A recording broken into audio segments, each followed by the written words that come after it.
And now, BBC World News America.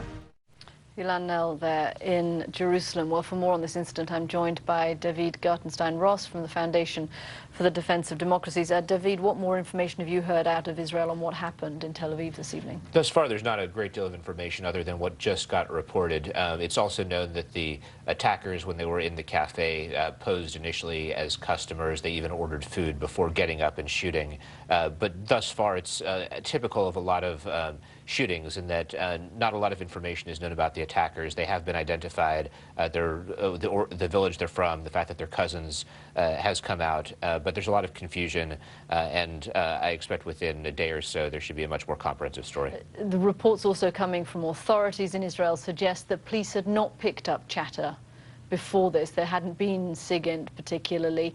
Is that significant? I wouldn't say so. I think that if you look back to a lot of the attacks that have occurred since the spike in October, the stabbing attacks and the like, these aren't highly technical attacks. They're not attacks that require a lot of coordination. And so I think it's typical of these small attacks with one or two people, and when the two are people who know each other well, like cousins, that you're not going to get a great deal of SIGINT in advance. Because they would have been communicating face-to-face anyway. I guess they didn't need to communicate over cell phones or whatever. It was a shooting and not a stabbing, which is what we have seen mostly over the last few months.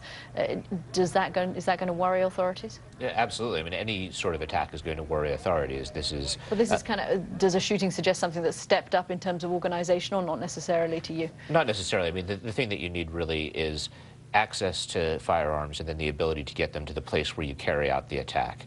There's been a concern for some time about seepage of firearms into the Palestinian territories through, for example, smuggling tunnels and the like.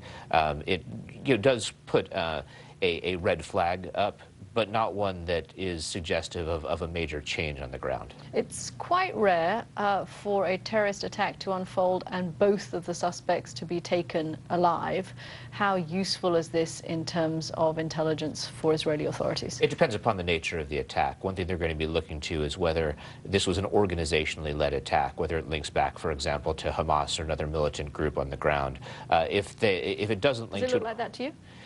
Nothing based on the surface suggests that it's organizational, but that doesn't mean that it's not. If you look at terrorist attacks that struck Europe over the past several years, they actually all were organizationally linked to the Islamic State, but people didn't really catch those threads at first. In the field of terrorism studies, there's a systemic bias to tend to see things as being lone wolf or not connected to an organization. So I would just say we don't really know.